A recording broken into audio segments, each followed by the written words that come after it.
कुछ महीने पहले मैं और मेरी फ्रेंड योको हम एक लड़की के घर पे स्लीप ओवर के लिए गए थे। मैं उस लड़की को जानती तो नहीं थी। उस लड़की का नाम था एमी। एमी योको की बचपन की दोस्त थी। एमी काफी अजीब लड़की थी। वो काफी शांत थी और हार्डली बात करती थी। एमी के पेरेंट्स रात को कहीं तो बाहर जा रहे थे, तो हम तीनों ही घर पे थे।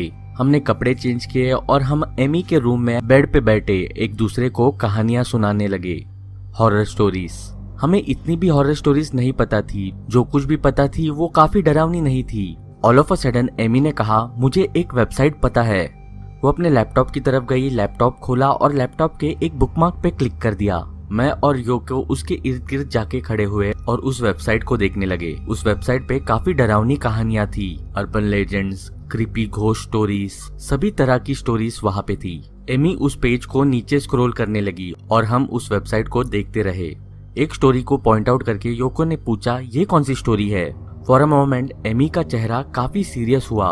उसने योको की तरफ देखा और कहा कि हमें ये स्टोरी नहीं सुननी चाहिए, इट्स डेंजरस। ये पूरी वेबसाइट ही खतरनाक लग रही है। मैंने कहा, क्या ये वेबसाइट अपने एज के बच्चों के लिए है? योको ने पूछा। नहीं, एमी ने रिप्लाई किया, ये डेफिनेटली अपने एज के बच्चों के लिए नहीं है। एमी ने सीरियस टोन में कहा, इस वेबसाइट के गेम्स और स्टोरीज काफी भयानक है, जैसे कि ये वाली। एमी ने उस वेबसाइट के एक स्टोरी पे क्लिक किया। काफी अजीब पेज ओपन हुआ। उस पेज पे एक औरत थी और उसका फेस काफी डरावना था। उसके लंबे बाल थे और पूरा चेहरा डिस्टॉर्टेड लग रहा था। मुझे ये देखकर काफी सीक फीलिंग आई। उस तस्वीर के नीचे लिखा था, the person who wrote this story is not human. इस कहानी को हमें नहीं सुनना चाहिए, एमी ने कहा। तो हम इस कहानी को नहीं सुनते हैं, योको ने कहा। हाँ, हमें अब सो जाना चाहिए, मैंने कहा। मुझे इस वेबसाइट से काफी वियर्ड फीलिंग आ रही थी। ऐसी कहानियां और गेम्स कौन कलेक्ट करके रखता है? वो वेबसाइट काफी अनसेटलिंग थी। लेकिन एमी ने हमारी एक ना सुनी। उसने उस स्टोरी पे क्लिक कर दिया और जैसे ही वो स्टोरी प्ले हुई, वो वियर्ड आवाज से मैं काफी डर गई। मैं अपने कान पे हाथ रखकर भागते हुए उस रूम से निकल गई। मैं सीधे वॉशरूम में चली गई। मेरे पीछे पीछे योको भी आई। मुझे वो कहानी क्या थी वो याद तो नहीं, लेकिन वो एक पोएम की तरह थी जो कि राइम नहीं करती थी और वो पोएम काफी शॉर्ट थी। हम जब वॉशरूम से फिर से एमी के रूम में आए, तब एमी के चेहरे पे एक अजीब लुक था। देखा, कुछ भी नहीं हुआ, उसने कहा। उसके बाद हमने डिसाइड किया कि हमें अभी सोने के लिए जाना चाहिए। एमी अपने बेड पे सोई और मैं और योको नीचे मैट्रेस पे सोए। हमने लाइट्स ऑफ की और सो गए। मुझे एक्चुअली किसी और के घर पे सोने में प्रॉब्लम होती है और बीच रात ही मैं एक आवाज की वजह से उठी। वो आवाज एमी की थी। वो नींद में अजीब तरीके से आवाज कर रही थी। ऐसे लग रहा था कि जैसे वो एक खराब सपना देख रही हो। मैंने योको को हिलाया और उसे कहा कि हमें एमी को उठाना चाहिए। मैं भी एमी को वो कहानी नहीं सुननी चाहिए थी, योको ने कहा। मैंने सोने की कोशिश की, लेकिन एमी की मोर्निंग की आवाज और भी लाउडर होने लगी और उसके बाद वो नींद में बातें करने लगी। तुमने मुझे कैसे ढूंढ लिया? उसने मटर किया। मैंने योको को नच किया। हम दोनों भी वहीं पे पड़े रहे, एमी की तरफ देखते हुए, उसे सुनते हुए।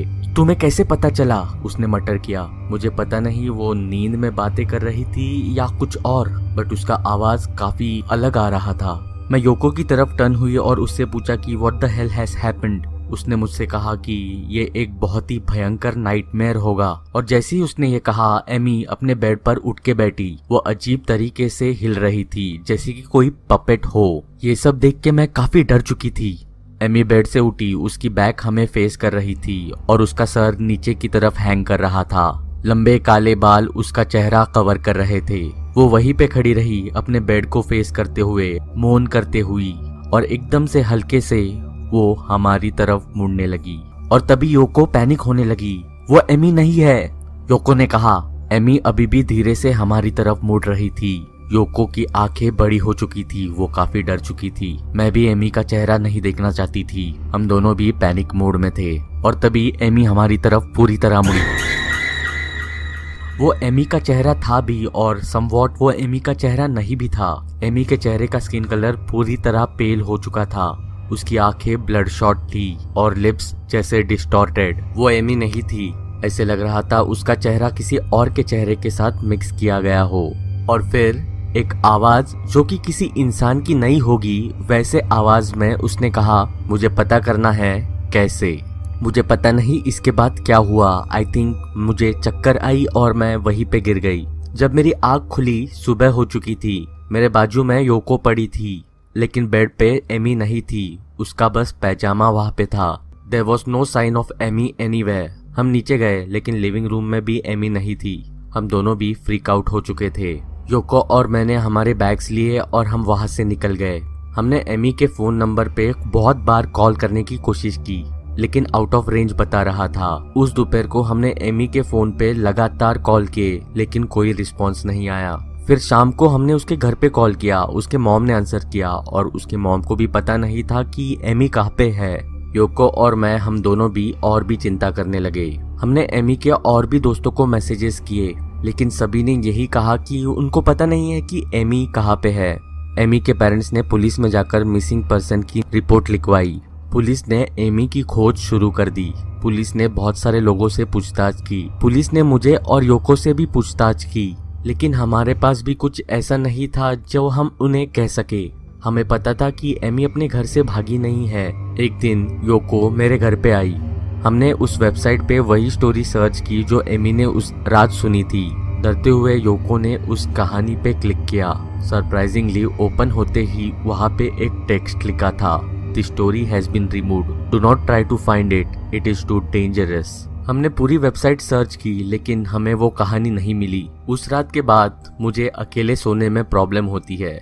जब जब मुझे वो बात याद आती है, मेरे रोंगटे खड़े हो जाते हैं।